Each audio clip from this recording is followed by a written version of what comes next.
Have you ever wondered why some corporate giants just stumble while others seem to dominate for decades? Well, the secret, it turns out, often isn't just about their products. It's about their people.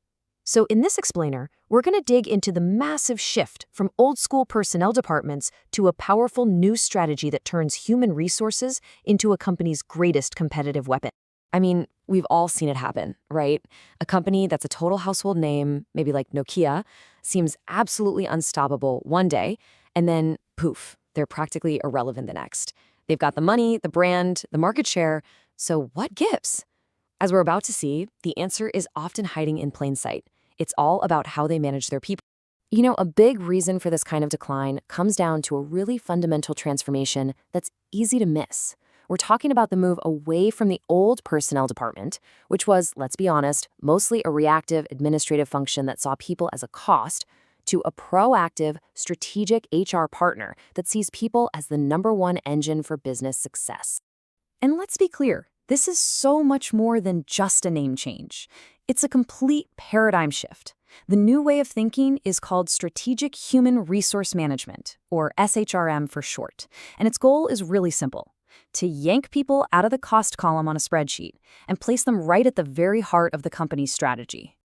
So here's the absolute key takeaway for SHRM. It's all about making sure the people strategy is perfectly, and I mean perfectly, aligned with the overall business strategy. Every single decision, from who you hire and how you train them to how you pay them, is deliberately designed to push the company toward its biggest goals. At the very core of SHRM is this really powerful concept called strategic fit. And this is where all that theory starts to create some serious real-world results. In the old model, HR was kind of off on its own island. Policies were cooked up in a silo, completely disconnected from what the rest of the business was trying to do. It was totally separate from the quote-unquote real world of strategy and operations. SHRM comes in and just smashes that wall down. It locks the two together. It makes sure that every single people-related decision, whether it's hiring a new coder or designing a bonus plan for your sales team, directly fuels the company's main mission. Now, what's really cool is that this fit works on 3 different levels. You've got vertical fit, which means HR is directly serving the big business goals. Then there's horizontal fit, which is about making sure all the HR stuff, like hiring and training, actually work together, not against each other. And finally, external fit means the whole system can adapt to what's happening out in the world. When you get all 3 of those humming along together, your organization becomes an absolute powerhouse. So once you get that alignment right, it leads you to this other huge idea that completely flips the script on how we value employees. It's called the resource-based view. And put simply, it argues that a company's most powerful, most sustainable competitive advantage, it's not the tech, it's not the capital, it's the people. Just let that sink in for a second. Unlike a piece of machinery that gets old, breaks down, and loses value, your team can actually grow in value over time.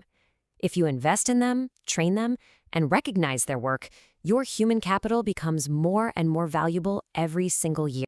And this really breaks it down perfectly. Any of your competitors can go out and buy the same software or the same servers, but the unique knowledge, the creativity, the way your team just clicks together, that's your human capital, and it's an advantage that's rare, valuable, and almost impossible for anyone else to copy. Okay, so this all sounds great, but how do companies actually unlock all this potential? Well, it's not just a philosophy. You put it into action using specific management models that are all designed to build a culture of high performance. Think of these as the practical tools, the playbook for SHRM. They're all about shaping how employees behave to drive the business forward. It's about creating an environment that builds commitment, encourages people to take ownership, and really inspires everyone to chase excellence. So let's just zoom in on one of these for a second. High involvement management. This isn't just some fluffy theoretical idea. We're talking about concrete actions like giving people more freedom, trusting them to make important decisions, investing a ton in their skills, and treating them like actual partners in the business. All right, let's connect all the dots here and talk about the ultimate payoff, getting real, measurable business results. Because there is a very clear and powerful chain of events that leads directly from a people-first strategy to leading the market. It all kicks off when you put these kinds of strategic management models into play. And what that does is it starts to build up that unique, appreciating asset we were just talking about, your strategic human capital. This, in turn, creates a real, sustainable, competitive advantage that your rivals just can't buy or copy. And at the end of the day, that advantage is what translates into market power, giving you the ability to not just compete, but to actually lead and shape your entire industry. And look, this isn't some academic exercise. This is the real-world playbook used by some of the most successful companies on the planet.